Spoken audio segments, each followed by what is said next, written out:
Chat Cave with Mike and Max.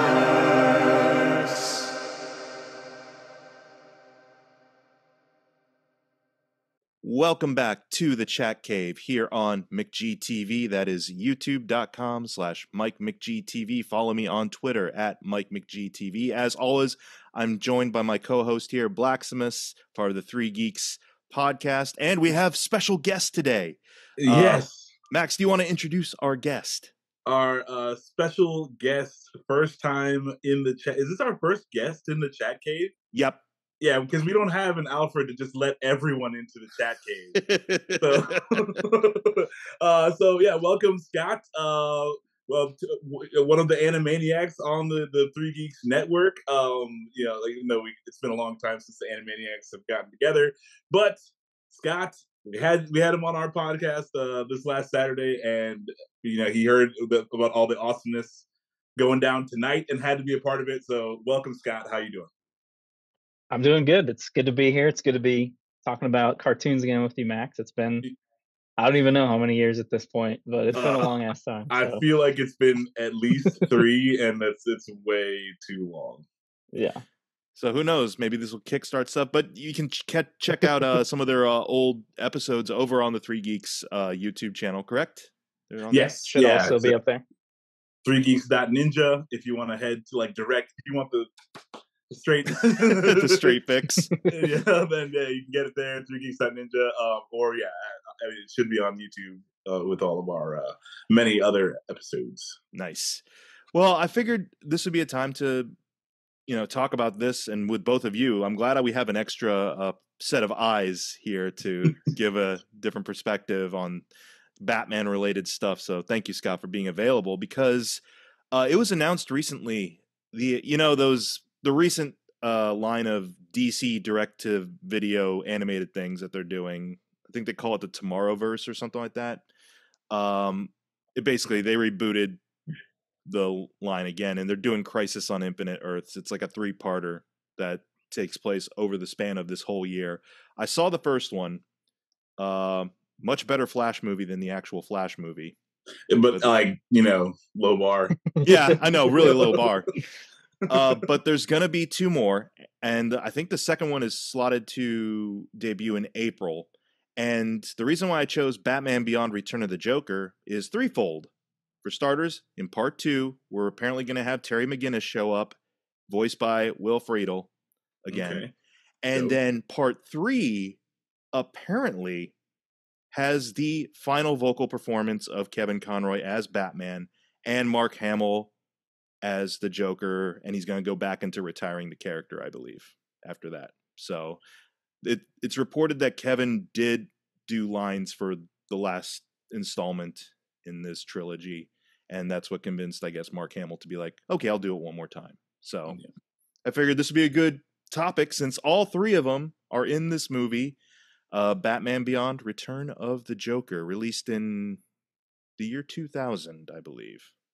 Yep, that's correct. I was actually looking up a few things on Wikipedia, refreshing my memory on, the technical details. I think it was supposed to be a 99 release, but they had to push it back because of Columbine.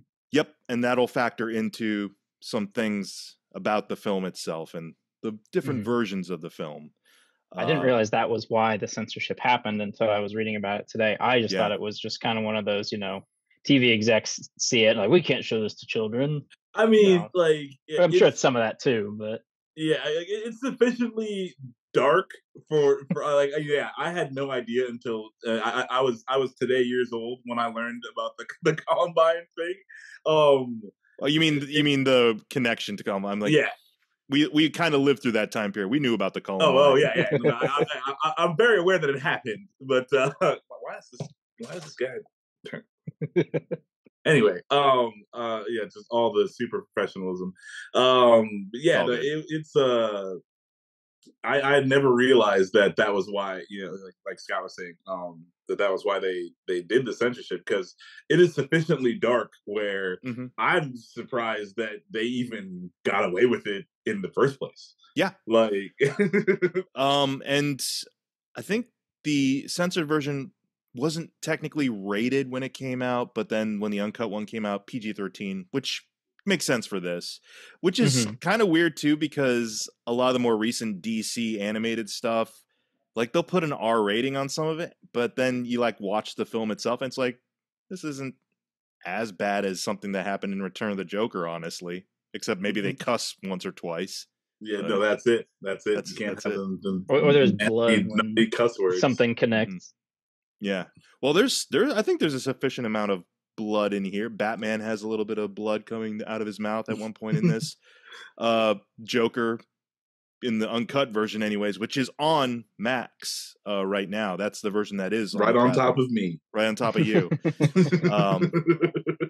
What was your guys' exposure to this? When did you first come across either version of the film? I saw this, I think, pretty much right when it came out. I think I saw the censored version on TV. Yeah, I want to say so. Yeah, it'll be like 2000 when I saw that. Just I'm a huge Batman Beyond fan. I enjoyed the whole series as it was going along. So they're like Return of the Joker movie. I'm like, yeah, you got to do that. That's nice. How about for you, Scott? When did you first come across this?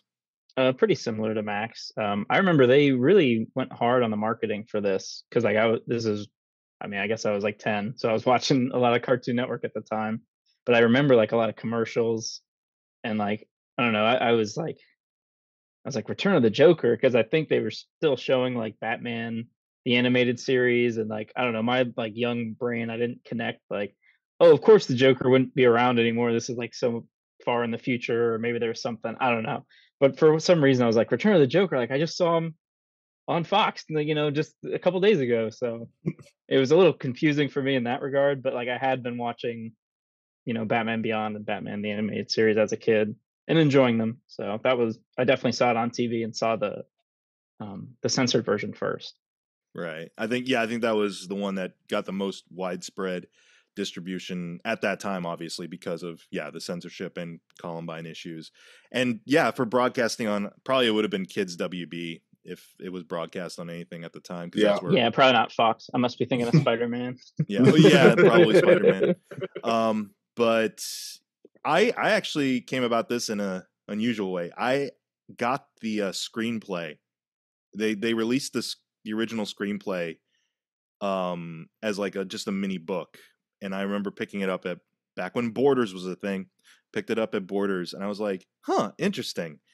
And it says like, okay, soon to be a VHS release. I'm like, okay, cool. I'm curious. I was curious at the time, like what scripts and screenplays for cartoons look like in terms of like how they write out action and establishing shots and things like that.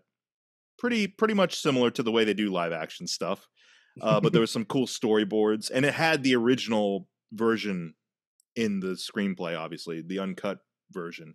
So I'm like, oh, this reads awesome. Like, I can't wait to see it animated.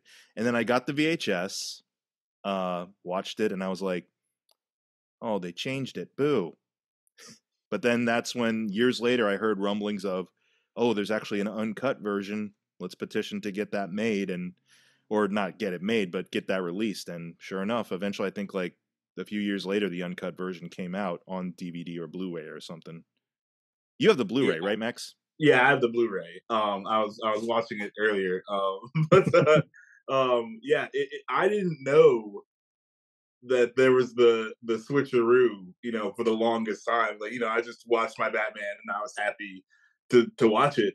Like the censored version isn't terrible. Like what they switch it to is not, bad. Especially, I was a lot younger back then. Now, obviously it's like sure, whatever, it's a kid's show. Like, so when I bought that, I was like, oh yeah, this movie's dope. I'm gonna watch it. And they're like uncut. I'm like, okay, whatever. It won't be that bad. And I was like, dang. That's what's up. I was I was a huge fan. Like, even more so, like I can barely even remember what the original version you saw was. Yeah, like just because this is so dark and so awesome that I was like, wow, like that is some Joker stuff. Like that is really cool. But yeah, it was a bit of a shock coming to it, like off of that super vanilla version. For those who aren't familiar with Return of the Joker, let's just give you a quick rundown, because Max and I did a whole episode years ago about Batman Beyond, which you should check out up here somewhere, wherever I put the annotation. But yeah, we talked about Terry McGinnis, far-flung future. Gotham is now owned more by like the corporations that are really corrupt. Bruce Wayne is elderly and obviously can't be Batman anymore, so he passes on his cybernetic bat suit to Terry McGinnis, this teenager who has a little bit of a different approach to how he does things Batman-wise, and they have adventures, and that worked for 3 seasons.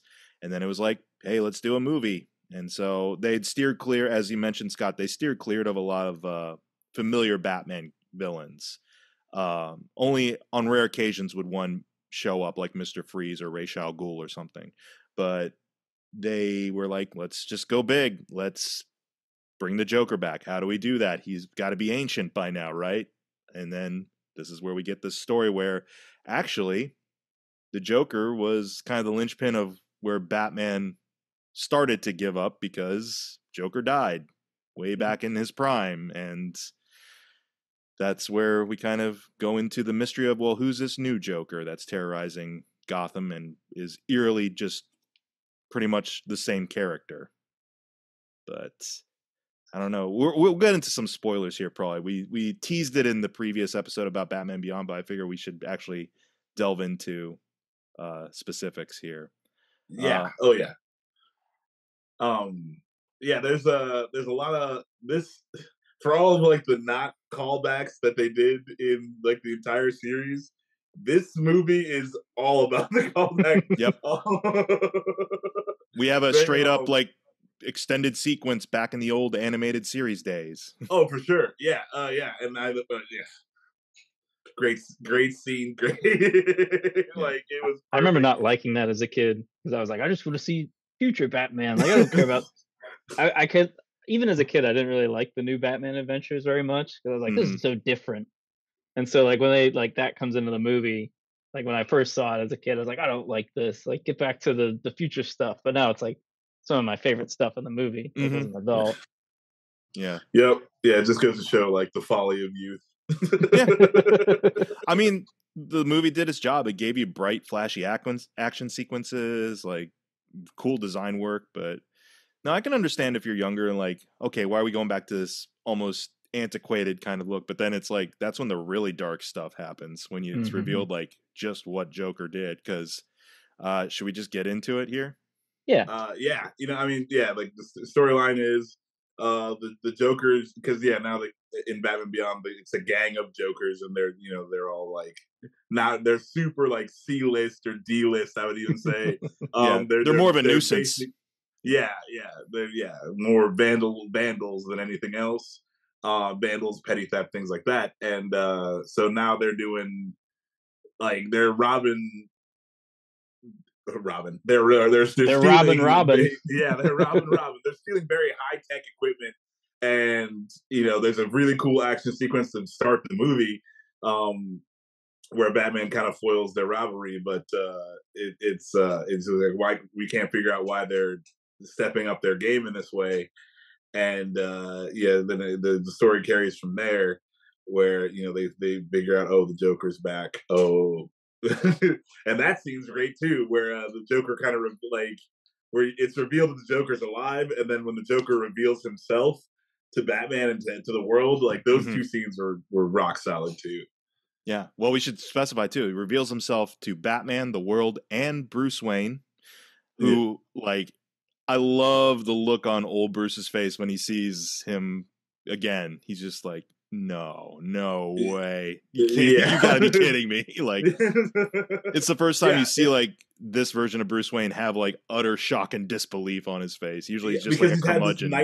He's had this nightmare so many times, and like he's like, am I dreaming? Like, did I lose my mind? Like, it's great. And then he starts calling Terry McGinnis bat fake. Bat fake. Yep. The new boy. Yeah. Yeah. And also like that's the thing is like this Joker has very intimate knowledge, not just about like that Bruce Wayne was Batman. He knows who Terry is. He goes after Terry when he's in his civilian identity. Mm-hmm. He knows how to get access to the Batcave, and that's another chilling thing. Is like he floods like the Batcave with his laughing gas, his Joker venom or whatever, and has like the rictus grin on Bruce's face, which was creepy as hell. No, I always thought it was kind of stupid, the Joker toxin and you like laughing yourself to death until I was me and my brother were watching a comedy show and it was so funny. Like we were just rolling on the floor laughing, like our sides were hurting, like we're crying. Yep. And then we paused it, but unfortunately the part we paused it at, the comedian was making this face that made us laugh even harder. And like that, it was then that I understood like how terrible it would be to laugh yourself to death. Like, there's just nothing you can do, and everything hurts. Like, I mean, everything hurt for the next 3 days. Like, I was sore just from laughing, and and this was not even chemically induced. So you can imagine. You can imagine how bad it would be if you got hit with some Joker venom.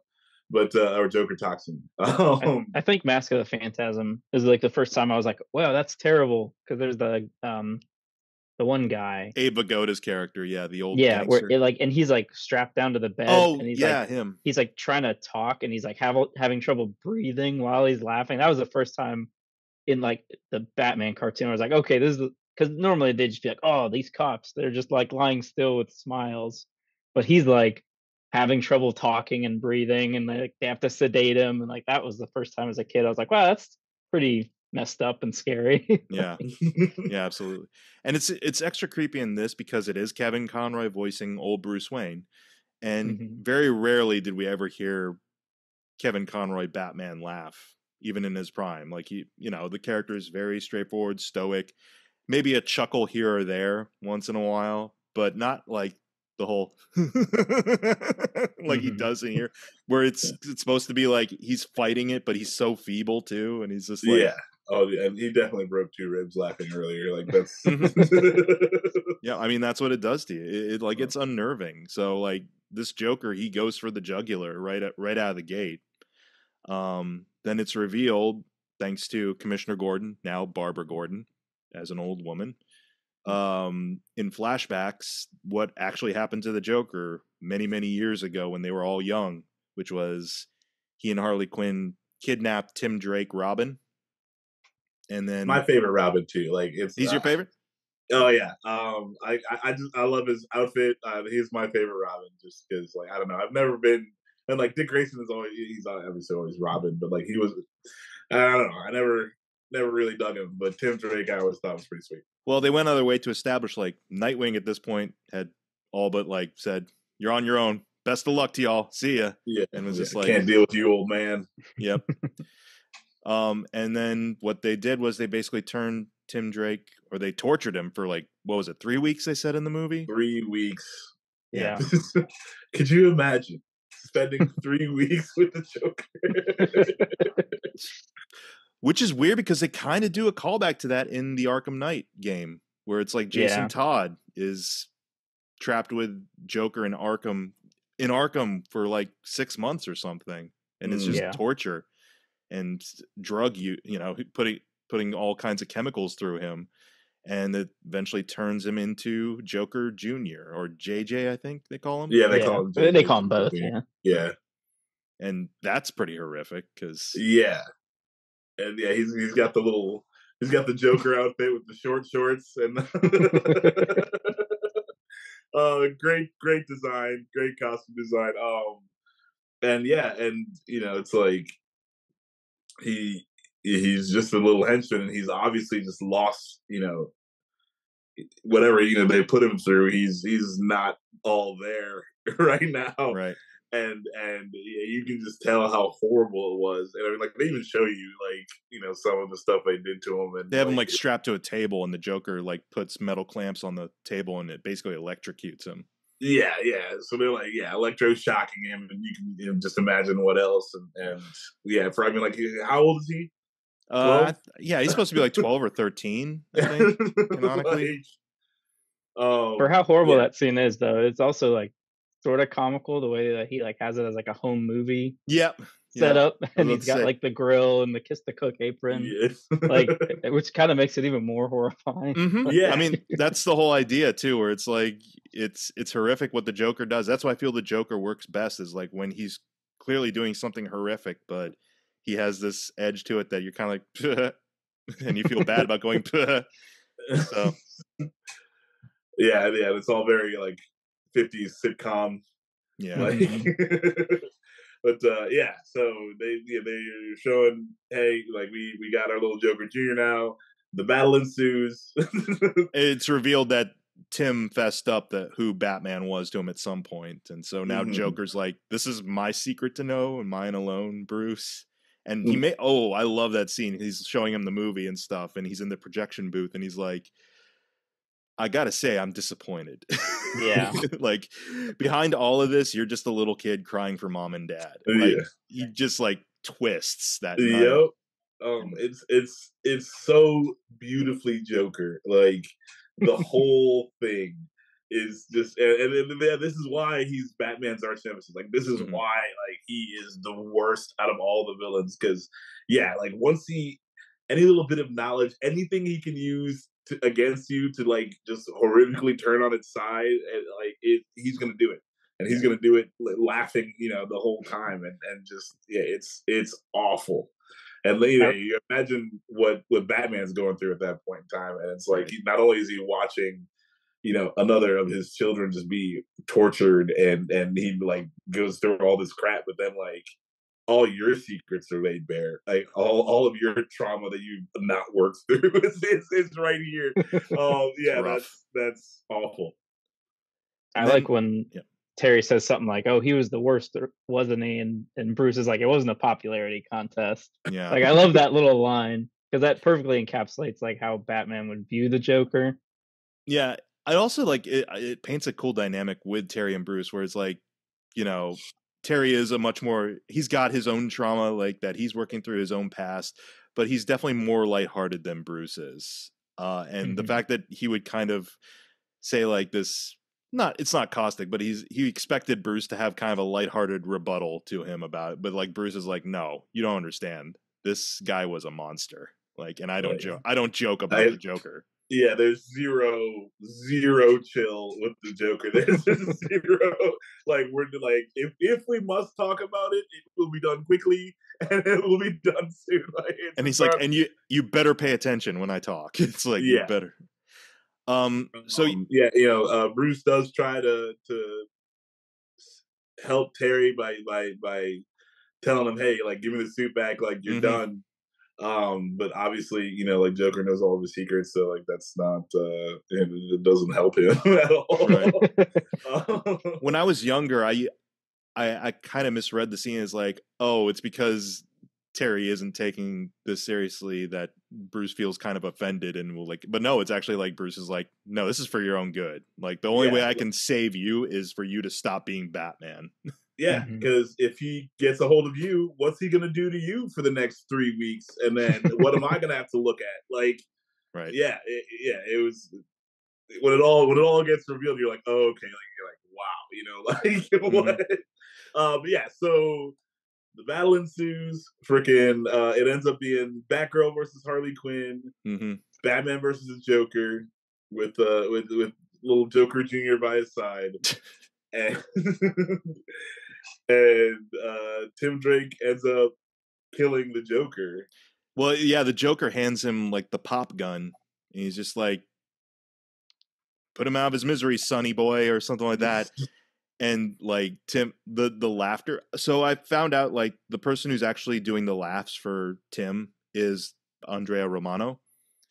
She did all the voice direction for Batman the Animated Series and all the DC most of the DCAU projects. Oh yeah, but that's her laughter basically. Huh. Interesting. I didn't know that. because it's a cool performance in just laughter, because you can hear like Tim's wrestling with himself about like, oh my gosh, I don't know if I can do this. I don't know if I can kill my father figure. But, and I think he's like he's actively trying to stop himself. You know, it's like I don't not only I don't know if I can, like I don't want to do this. Like everything that like up to this last 3 weeks has been telling me don't do this. Right. And and yeah, like it's hard. And you see, like you see it all play out. And again, this is all animated, but it's like they did a really good job of just showing the conflict. Yeah, and even you even hear it in the laugh. Like it's But that's all you hear. But there's so much variance in it. It's crazy how much they packed into it. Mm-hmm. And then he ends up shooting the Joker instead, right through the heart with the bang flag and everything. Yeah, I do like the Joker's line where he's just like, "That's not funny," and then and then he just dies. So good, it's so good. That's not funny. I mean, Mark Hamill always, that guy's always swinging for the fences. But like, yeah, like this one is just great. Like between dialogue, his work, and just the animation, like it's everything you're like, oh, okay, if it happened this way, this is exactly how it should have happened. Like, right. He just does so good. And where he's like, I can't believe this kid shot me. This is how the Joker goes down. Like what? So that ultimately brings us to the present, or we should say like the future, Neo Gotham, as they call it, where basically all this has been revealed to Terry by older Barbara Gordon. And so begins the whole big investigation of, well, how is he back then? If he's dead, how is it that he's seemingly back? Because they did a whole voice match and it's like identical. I mean, he looks exactly like him, like fresh out of the grave. So they start to investigate a little bit of like, how could this possibly have happened? And that leads to a couple of possibilities. There's one character in here, Jordan Price. The red herring of the movie. Yeah, the obvious red herring. Also voiced by Mark Hamill. Yeah, which I always thought was funny. Yeah, but he's like this sniveling executive on the Wayne Corp board of directors or something like that. The background plot is that Bruce Wayne is basically coming out of retirement to take control of his company again, and Jordan Price is one of the higher ups who's not happy with that. So that's the dude who becomes the radioactive guy, right? No, that's a different guy. You're thinking of Powers. Oh, okay, yeah, okay. Yeah, this is another corrupt board member. Yeah. Right, yeah, because like how many legit honest board members can you have? Honestly. 0. Oh yeah, Bruce Wayne. Bruce Wayne, just the one. But yeah, he's kind of a red herring setup, and it's implied that he's funding the Jokers to do these thefts for different purposes, and that they were supposed to take care of Wayne. Essentially, they were supposed to finish him off at his big announcement coming back to the company.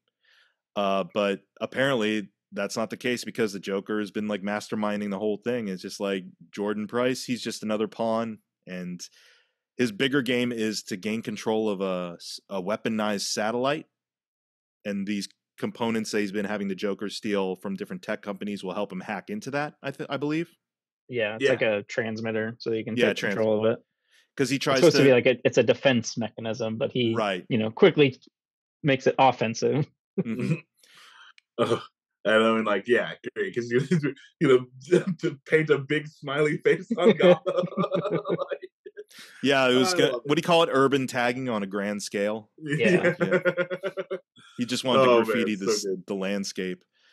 So that ends up being a red herring. But then that brings us to elderly Tim Drake, all grown up, has a wife and kids, and happens to be a satellite communications expert. He works on like dishes out in the desert and stuff.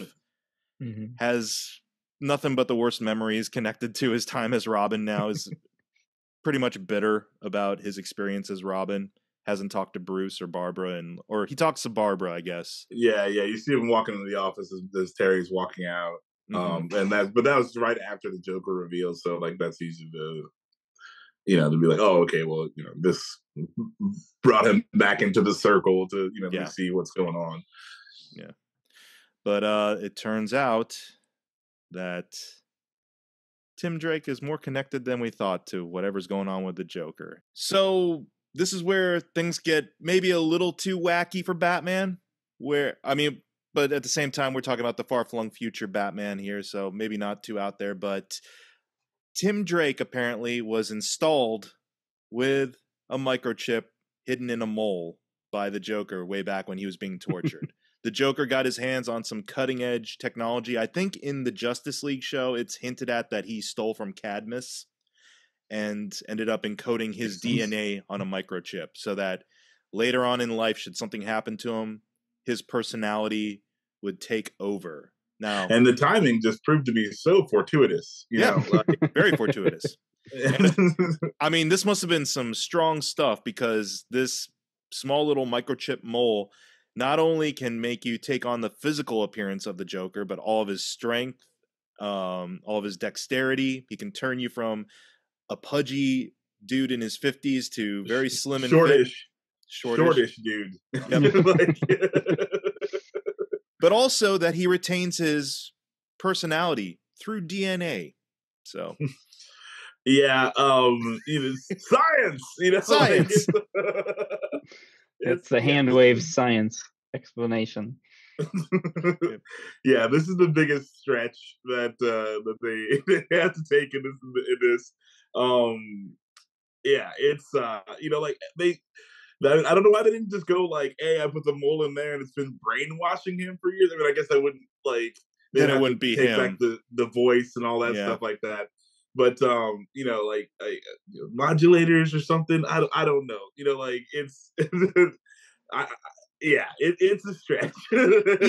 even then, when I first saw it, I was kind of like, okay, that seems a little out there, even for like futuristic Batman show. It seemed a little bit, but at the same time, it did give him an out later on. Like I said, tied into Justice League. This is how they actually kind of set up Terry's origin of him being essentially a Bruce Wayne clone back in Justice League, is to make it all this kind of work together ultimately in the end. But at the time, it was very much like, yeah, okay, fine, we'll go with it. The Joker's back, sure. Yeah. The ride's been fun for so long. Let's not spoil it nitpicking. Sure, why not? And it leads to an awesome reveal of that, where Tim transforms into the Joker, and it's ghastly looking. Like, Bruce is shocked. He's like, because even then they've never seen anything like that. Right. It's even in the far future, they've never seen somebody just become somebody else. Right. Leads to an awesome fight between Terry McGinnis and the Joker, where basically, it's Joker, but now he has all the moves of Batman and Robin back when they were young. Yeah. He's got the full bat training. But then I like it where Terry gets to shine in his own way. He's like, wait a minute, I'm not Bruce. Like you're fighting me like I'm Bruce, and that's not the way you do it. He ends up taunting him from the shadows, and it's where Batman is so spear, freaking Terry McGinnis is just taking all the he's very Spider-Man. He's throwing all the one-liners out there just to get in your head, just to mess with you. And then eventually, this unhinges Joker a bit. And I gotta say, this is the most nervous I've ever heard Mark Hamill portray this character. He's feigned being nervous before, if ever Harley got the upper hand on him, he's like, what are you gonna do to me? Or whatever. But this is him. This is him truly desperate. He is so scared and mad that the fact that this kid is basically undercutting all of his malevolence. Yeah. And then ultimately he's undone by a joy buzzer. It's the joy buzzer that you never see coming is the one that gets you. It's to be fair, it was established earlier, because he ended up shocking poor Ace with a joy buzzer. Oh, we forgot to mention Ace, everyone's best. Oh yeah, Ace the Bat Hound. Yeah. I don't like it in Batman when they have to they power down Batman so the sidekicks can shine. you know? And it's like this guy, this wolf man dog thing. Oh, what's it? Woof is his Woof. name. Wolf. Yeah. Fully handles Terry McGinnis Batman. Like fully just is capable of going toe to toe with this dude. And then, okay, I'm going to stick my Great Dane on him. I mean, like Ace is a formidable dog. Okay, like I don't want to downplay that, but I'm like, this dude can fist fight Batman. I think at that point it was more like keep your foes off balance by they can't expect the unexpected. Like who would have expected Batman to bring a dog with him to the fight? That a dog that's like hankering for a throwdown. I guess. I don't know.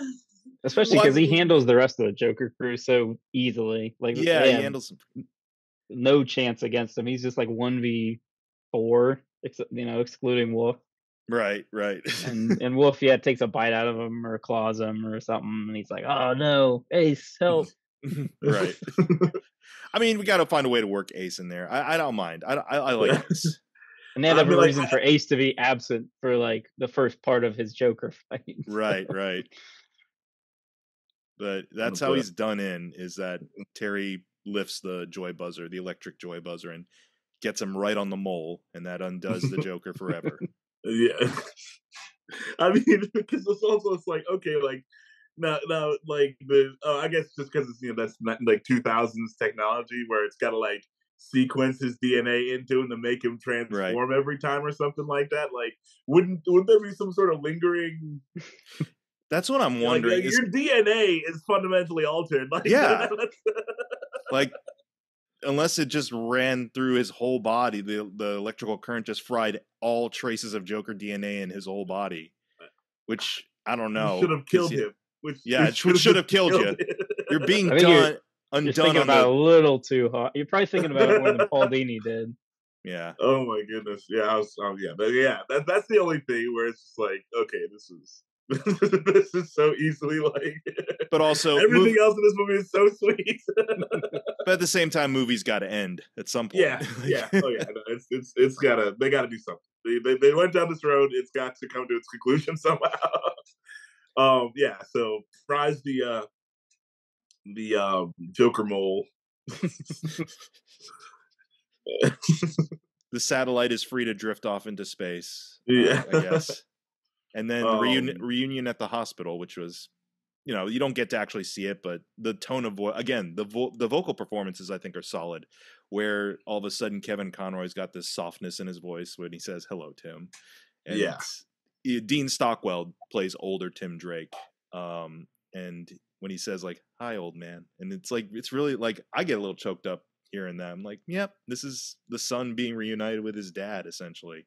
Yeah, and it's again like all of the voice acting, all of the direction, all of the just the perfect amounts of dialogue. Because it's like, what would Batman say? Like walking in, I haven't talked to you for 4 years. I felt terrible this whole time.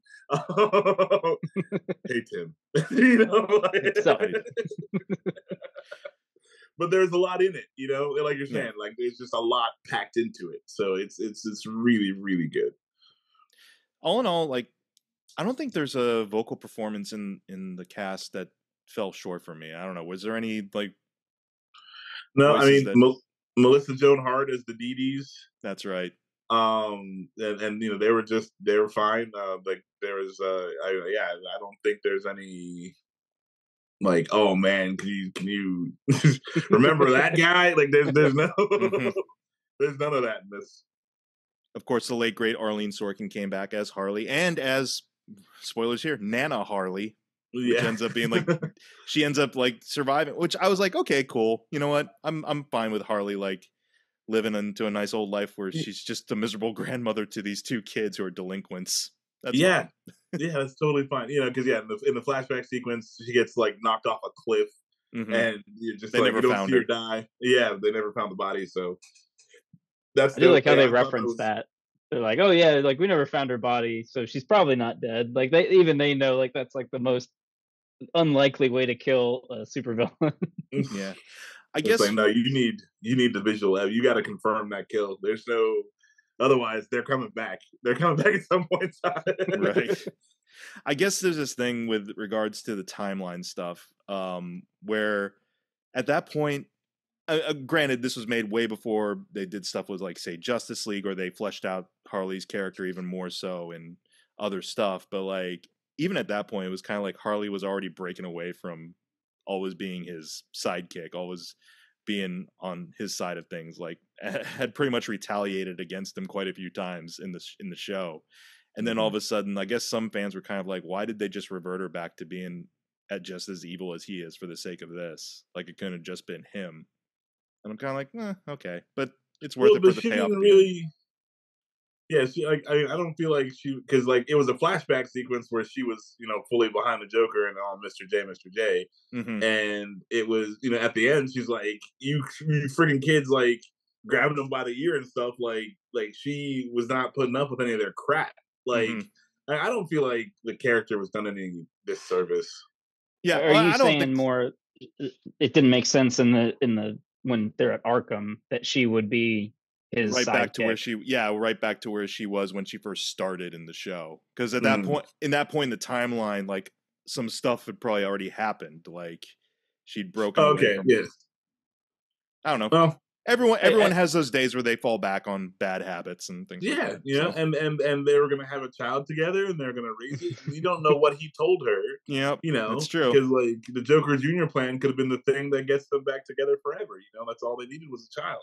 That is true. I think the animated series is like the least abusive relationship between the two. Like, it's not great, but like the abuse is way worse in like subsequent adaptations, whether that's the Harley Quinn show or like Birds of Prey or anything like that. Yeah. That's true. I mean, it has to play for, it's still there. It's still prevalent, where we're talking about like, no, this guy's, if he's not a healthy hitting her, he's a grand manipulator, like with regards to that. Yeah. I mean, he kind of has that air about him here when he is in the future. He's kind of like a cult leader for these wayward teens. There's that part in the beginning where he's like, "Are you with me, everybody? We're with you, boss. I can't hear you. Are you with me?" Yeah. Bonk. Are you with? Oh, dead. And he makes the girls take the body out. Oh my goodness, so good. It was so good. I mean, just like, like that scene, one of my favorites, just because like the double fake where he's like, ooh, bang, pop gun. You're like, ha ha ha, silly Joker. You're like, this is still a kid's cartoon, and then he like just murders Bonk.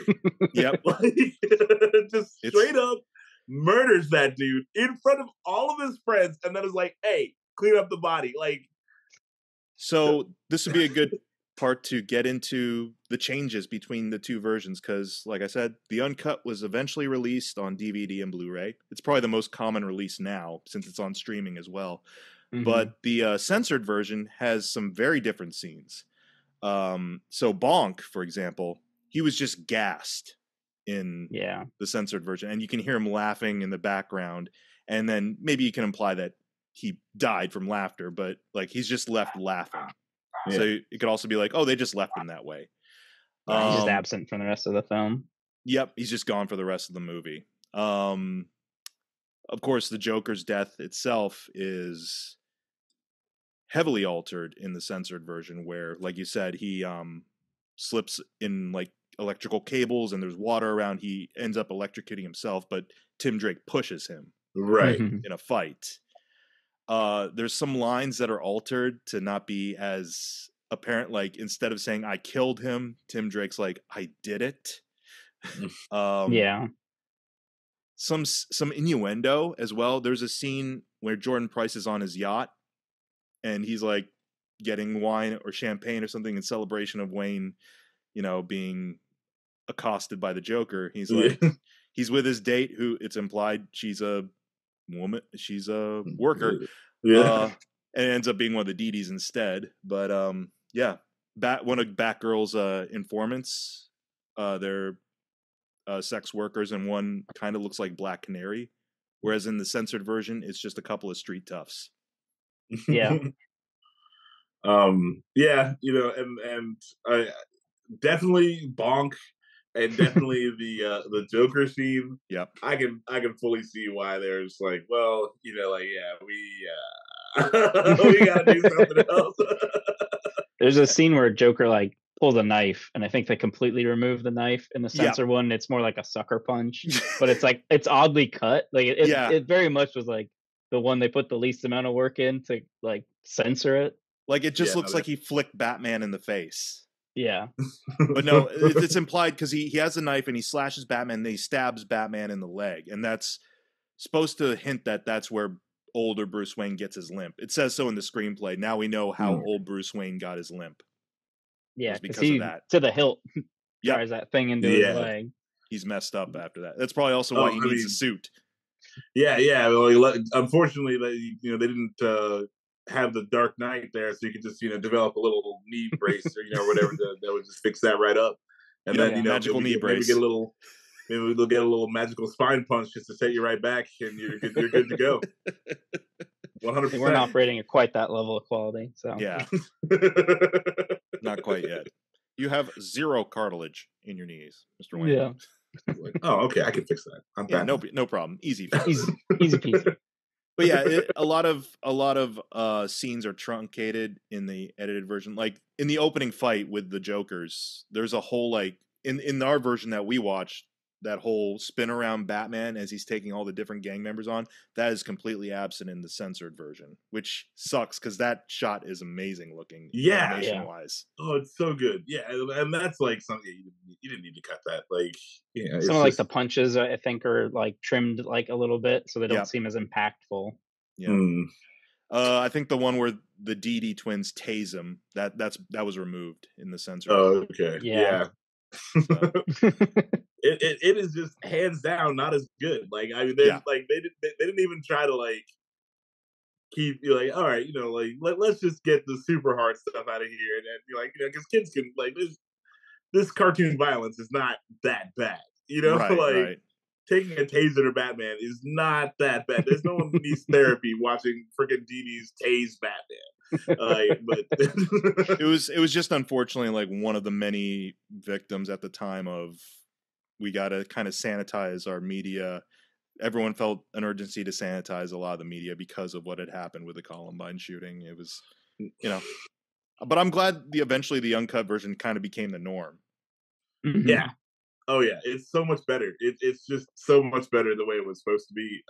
It's I understand why they did it. I get that, but it's like also that you're changing the thing from what it should be to something else, and you're gonna lose a lot in that. Like it's especially when you have a lot of it done already. Like it's I was just gonna say, this isn't the case of like being creative within the bounds of censorship. This is like altering it way after the fact, trying to like rush a release so it doesn't have that same, because like the Joker fear gas is definitely something that they came up with within the bounds of like, this is what you're allowed to do on TV. And it works because it was developed from the get-go. But when you like are cutting it and reshooting it in like awkward ways, like that's when it doesn't work so much. And then also to have actors come back in, and I was trying to remember the censored version a little bit now too, because there's points where like Kevin Conroy's delivery definitely sounds like he's not as invested in certain lines in the retakes than he is in the actual original cut,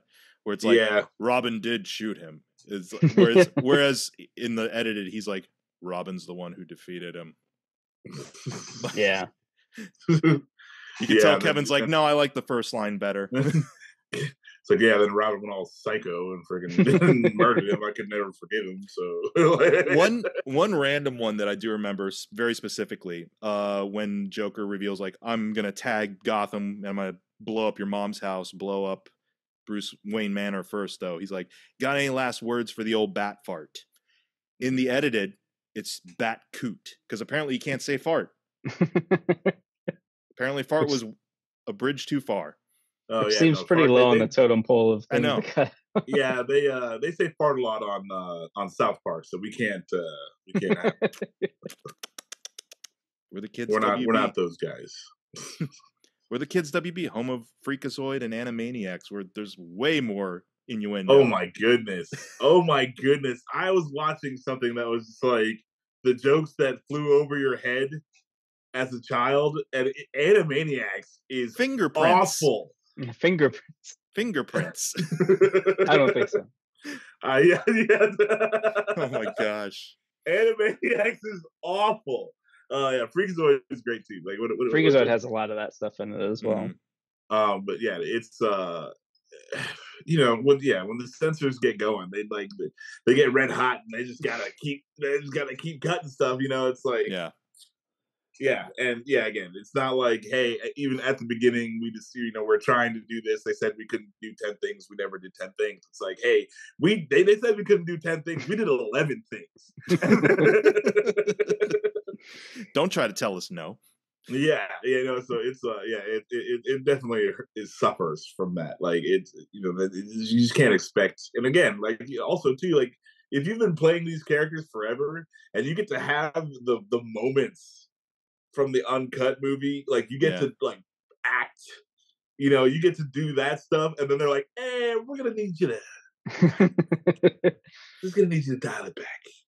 I mean, that's got to be demoralizing, like to some degree. Okay. What I found interesting in rewatching was, I mentioned earlier, the Arkham Knight kind of connection is how much actually Arkham Knight borrows from this to some degree. So they have a Robin is held in captivity with a Joker for an extended period of time where he's tortured. They have the idea of Joker taking over someone's body, because that happens in Arkham Knight with all those people that got infected with Joker blood and with Batman. And that idea of also just overall the Joker having a fear of being irrelevant, that essentially that's his ultimate like downfall, is he wants to be taken seriously and be remembered so bad despite being silly or despite having a silly persona. And that is what comes to a head in Arkham Knight as well. So I don't know. I just found it interesting that there were a lot of like parallels. Hey, man, if you're gonna steal, you steal from the best. They couldn't come up with a better idea. They're like, you know what had good ideas? This thing. You know what a lot of people who are playing this game didn't watch? This thing. So was Paul Dini involved in Arkham Knight? Because I know he was involved in Asylum, at least. I don't think he was involved in Knight. Yeah, he was involved in Asylum and City, but Knight I think he dipped out of. Okay. Or he was just busy, I think. So, but no, yeah, that is interesting. Speaking of video games, did you all ever play the Return of the Joker video game? N64 game? I had a friend who had it. I never had it. It was awful. Yeah, I've heard it's pretty bad. Terrible.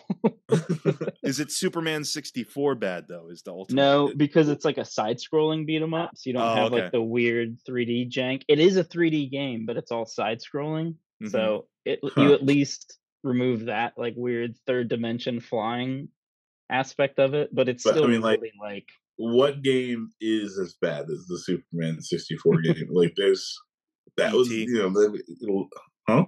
for the Atari probably, and that would be it. Yeah. There's not a lot, classically awful games could be a whole other thing. I've never played the game, so I'm glad that I only have fond memories of everything back and beyond from back in the day. You're not missing anything. You probably watch a walkthrough on YouTube or something. It's not a very long game either. I think it's like 5 levels maybe. Then you could probably like beat it in like an hour. I mean, I don't know. Like it would have been cool if they, like if they were all working together. Like, okay, they're gonna make this game to come out and like, I don't know. You could, if you're playing like as the Joker coming back, that would be kind of dope. That would be kind of dope, honestly.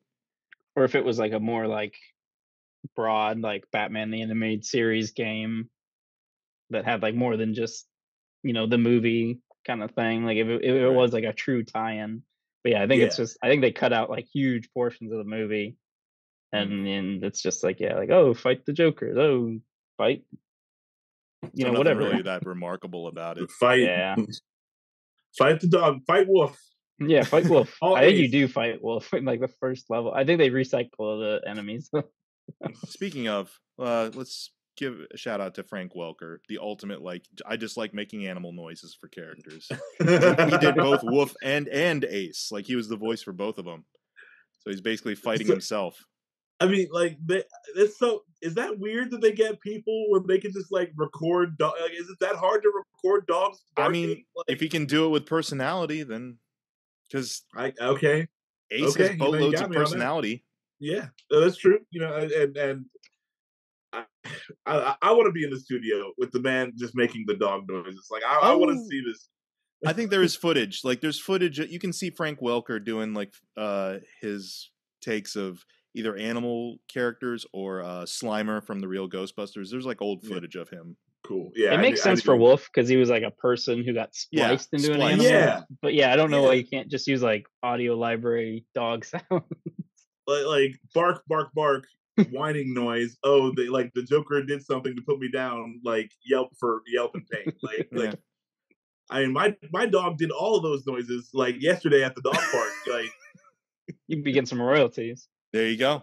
I should have. Apparently, I should have just been recording. Like just tie the microphone to his neck and get that sweet audio. But Foley artist for hire. Here we go. Nice. The last little tidbit I'll give out here is I do remember distinctly on the VHS release of this. I have the VHS somewhere back in Ohio in the basement, but before the movie, they had the music video for the song that's, I believe his name was Static X, made for the film. You can hear the song in the club when Terry and Dana are attacked by the Jokers. Yeah. That's his song apparently, but they did a full-on music video for it. And Interesting. It was the one part of the video I'm like, fast forward. Yeah, because on a VHS you don't have a menu select. You just gotta slog through that stuff. Just gotta get perfect timing. So I remember the days. Like remember the struggle. Like tracking. Like oh my god. Yeah. Man, having back in the day when we didn't have the automatic tracking, is like, oh, we got to figure out just the right balance here. Yeah, no, man. Like we were savages. We were cavemen. Like for the dark times. I learned to program my VCR for Spider-Man the Animated Series. Yep. I was like 4 or 5 years old figuring that stuff out. I was like, I'm going to school. Here's how I'm gonna get my VCR set up before the day. Yeah, right. Like I can't miss the afternoon cartoons. Like I'm walking home from the bus and all the cartoons are going. Like that's not acceptable. But yeah, Static X song. Yeah, it's a song. Hey, like more content. Sure, why not? Like let's do. It's fun when you find out about like effort that they put into like a very short scene. I mean, I don't know how long the song plays, but it's like just background to like an action sequence and like they had this whole production apparently. It's fun when you like find out about stuff like that. It made sense for the Blade Runner-ish aesthetic of Batman Beyond. Like it's not as memorable a soundtrack as, say, of course, the animated series with its classic theme and things like that. But for what it is, it works. And so I just wouldn't expect them to make an original song for Return of the Joker for like a 5-minute section. But that's pretty dope. I mean, that's pretty dope. Static X was a pretty big band, like back then. Yep. So like, hey, awesome. They spent the money. And again, like, and the quality of everything shows, and and it's only in like the edited version where you're like, oh yeah, there's a lot of, well, there's some chintziness to it, but like, the quality is there, and it was obvious they wanted it to be really good. Yeah. So I mean, hey, get hot new band Static X to record a song. Time capsule. That's what it is. A good time capsule. I was just curious then, out of 5 Chatarangs, and again, this is our rating system here, Scott. I'll start with you, Max. What would you give Return of the Joker? Return of the Joker gets 4 out of 5 Chatarangs. I'm like, if I could give a bit extra of a Chatarang, I would. Just because like the only glaring hole is the stupid Joker DNA thing. Like you can't get past it. It's in there, but like everything else is so good that 4 out of 5 Chatarangs for me. Definitely a must watch for anyone who enjoys anything Batman, especially if you want to hear just the greatest Batman of all time. Like Kevin Conroy, rest in peace. Yeah, this is just another excellent performance from him. So if you're itching for that, this will this gets you there 100%. All right. How about for you, Scott? I would also give this 4 out of 5. I agree. I don't think it's perfect. But I can vividly remember like when I heard like, especially when the uncut came out, it was like, this is rated PG-13. So like this and like Mask of the Phantasm came out in theaters. This is like probably my earliest memory of like, oh, like this is Batman that's being treated like seriously, and it's treating me, the viewer, seriously. Like it's not treating me like a little kid. Like obviously the animated series was like that, but I hadn't watched a lot of that at this point because I was still new to TV. And yeah, I just can remember like oh, this is like I feel like a grown up watching grown up things even though I'm watching cartoons. So it legitimized my interest a little bit, if not to anyone else but to myself. So nice. Yeah, definitely 4 out of 5. All right. I think I agree with all of you here. Yeah, 4 is a very solid choice. 4 out of 5 Chatterings, I think. Yeah, there are some things that now I look back on, like the science fiction-y aspect of the Joker DNA thing. I'm kind of like, okay, stretch believability. It's a cartoon, whatever. Yeah. But I'd place this right behind Mask of the Phantasm in terms of the Phantasm's my all-time favorite animated Batman movie. This would probably be right behind it, just because at the time too I had to consider, like, I thought that was going to be it. I didn't realize we were going to get like Justice League and keep building this animated universe. So I thought Return of the Joker was going to be the be all end all of this version of animated Batman. So I felt like there was some finality to it at the time, and I'm like, okay, cool. But yeah, works. Yeah, it is just good. Yeah, when we decided this is what we're doing, I mean, because like, yeah, it's like, hey, we're doing this, awesome. I get to watch this movie again, and then like I'm teasing. We're on the Three Geeks podcast, and I'm teasing about my Blu-ray out, and Scott was like, "Wait, what? Like, what's going on?" like, so yeah, like that's how good it is. Like everyone wants to watch this one again. Like it's just that good. Yeah, I revisit it, probably at least once a year, if not like once every other year. I would say it's a very easy thing to like turn on and watch because it's like you're not committing to like rewatching a show or something. It's like, oh, I'm just gonna watch the Batman movie. So yeah, and it is pinnacle. It is high end Batman Beyond if that's what you're looking for. So yeah, it's also it's like, all right, it's like 90 minutes or whatever, and it's it's not. It doesn't run too long. It's not too much, and it's the best of all of them. So like, why not? Yeah, this is great. And I'll definitely at some point check in on the part 2 and 3 of Crisis on Infinite Earths that they're doing just for Will Friedle and the last performance of Kevin Conroy and Mark Hamill together, if that's to be believed. But yeah, all around, go see Return of the Joker, or don't go see it. Watch it on your TV. It's on Max right now. Check it out. But actually, go buy the physical media, because or like, when the power surge happens and Max is no more, you need to have your physical copy of this movie. Shame on me for betraying my physical media loyalty there. Yeah, go get. I'm gonna have to go hunt down a Blu-ray of this, honestly. Maybe this weekend. Like, we'll see. Because I'm like, it's weirdly like right now I'm not, I don't know, we're in one of those like, hey, there's nothing really on Max that we need to watch right now, so we let that one go. Yeah, so I was like, oh, thank God I have. But then I had to go, like, it's weird that in my upstairs I have no Blu-ray players. I had to go steal one from my son. I was like, I'm taking your Xbox, shut up. You'll have it back in 80 minutes.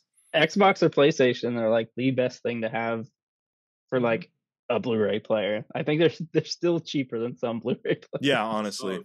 Multi-purpose too. Yeah, he's got the Series X because he is the more hardcore gamer. We've got Series S's upstairs, because like we're not playing that many games and yada yada. But like, yeah, I had to go snatch that thing right up. I was like, don't say nothing, all right? Like, Batman is being watched. You'll have it back in 90 minutes. Yeah. This is what Batman does to us. So yeah, makes it priority viewing. I will steal candy from babies. I don't care. Like,